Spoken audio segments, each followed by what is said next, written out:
Hi guys, this is going to be my first review for my Steves165 Tech channel. The review is going to be on the LG Nexus 4, which is Google's latest development phone. The phone has a series of very high spec specifications, and I'm going to read out some of them now. It has a Snapdragon processor which runs at 1.5 gigahertz.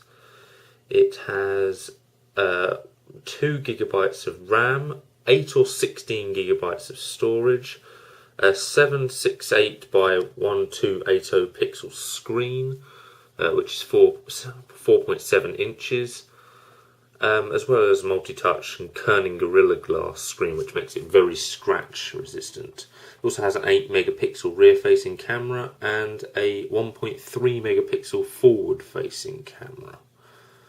It is running the latest version of Android's Jelly Bean 4.2.2, and yeah, pretty much mine's the 3G version on England's 3 contract with unlimited 3G data. So let's take a look at the device. Okay, so this is my LG Nexus 4 on its stand. As you can see, it's got a dock here made by a company called PhoneBoy. It's the best dock I could find at the time. But I was considering the wireless docking station. It's like £100. This one was like 19 quid. It's pretty good. It's got this little removable thing here which allows you to put it on with a case on it, but I prefer just putting it on without the case. So, starting off with the device itself, this is the Nexus 4. Yeah, it's got loads of fingerprints all over it at the moment because I do use this as my main device. It's quite a nice looking device. It's got this sort of chrome effect around the edge of the fully glossy glass front. As you can see here, it's got an LED notification light. This is telling me probably that I've got an email. You can see here the forward facing camera and the front microphone. On the right hand edge you have just the power button here. There's not much on the top, just a, looks like that's a microphone for noise cancellation, and that looks like the 3.5mm jack. On the left hand side we have the volume rocker, which is all one bar, which I think makes it look very sleek. Up and down, obviously, to go up and down volume. Here we've got the micro SIM tray. Yes, it does require a micro SIM, but when you buy it on contract, that's not a problem. On the bottom we have got 2 screws here and here, which allow you to undo it. They are Allen keys by the looks of it. And we have obviously a normal micro USB charging port, and a microphone. Moving on to the back, it has a very nice glass back. You can't really see it on this camera, but it does have a nice pattern. Oh, there we go, you should probably see it better now. It has a really nice square digital pattern on the back underneath the glass. Obviously it just says Nexus here, and here is our 8 megapixel camera and flash, and obviously made by LG. And there's a speaker here which supplies stereo sound, although because it's only coming out one speaker it does tend to sound quite tinny. Okay, so moving on to the actual operating system of the device. Open it up, we come to the Jelly Bean lock screen here. Hold on, let me just increase the brightness a bit. Might turn itself off automatic, I really don't know. Okay, so yeah, you can see the lock screen. There have been a few improvements in the 4.2.2 lock screen. You can now access Google Now like this from the bottom, and you can also put widgets on the lock screen. So I have this widget which allows me to go to my calendar application, and another widget which allows me to look at my Gmails. There's also a quick access to the camera.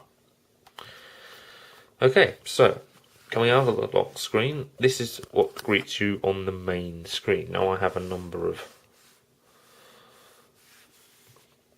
pages. As you can see on this one, there's my Gmail widget, my university email exchange widget, a battery indicator, a little weather application, the vibrate switch toggle, and the date.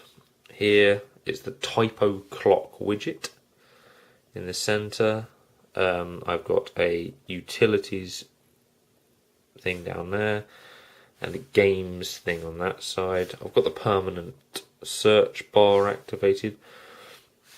This is running Widget Locker Prime, but for anyone who's used Widget Locker before, I haven't actually bothered using the additional docs spaces.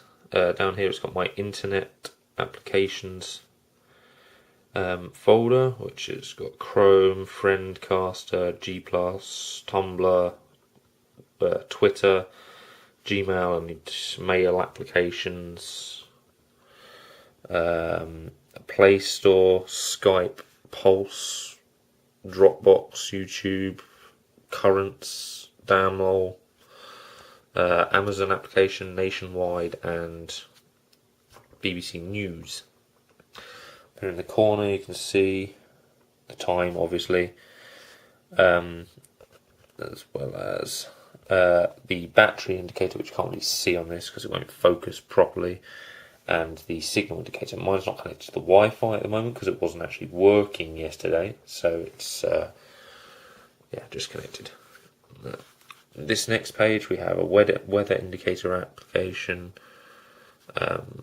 vibrate features, that turns on the camera flashlight, not sure what that does. That's a tilt lock feature, pulse news widget, and power widget. And on this page we have the calendar and the BBC News widget. Okay, moving on to the notification bar. As you can see, get rid of the day and pulse bit. It's send me an email. Just tap on the email. Obviously, it opens it in the Gmail viewer, which is a nice viewer, default Android one. Okay, new feature of Android 4.2.2 is this. It allows you to access a quick selection for settings. So you get access to the settings menu there, brightness toggle, Wi-Fi toggle, the network toggle, battery, Bluetooth, and aeroplane mode. Oh, and obviously your profile as well, which is quite nice. Right, moving on. The apps drawer, obviously, it's just as normal. Your apps listed in a horizontal format, and then obviously it just cycles into widgets. Okay. As far as gaming on this device goes, it is a very, very powerful device. I have not yet found a game which has lagged in any way. Let's find a game that can be an example. Let's say Temple Run 2, which on my old Desire was extremely laggy. And let's have a look. Yeah, as you can see, doesn't really lag at all.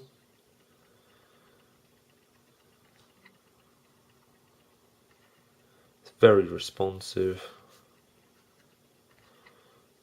Only lag you're seeing here is the lag from my camera, which, as you can see, has just killed me because I am looking at this through the camera screen. One other thing I wanted to show you was the new camera application, which, as you can see, has an autofocus feature as well as the ability to manually focus by tapping on a place in the screen. Also has the ability to turn the flash on and off, turn on to HDR mode, switch the cameras around so you're looking at the front facing camera like this, and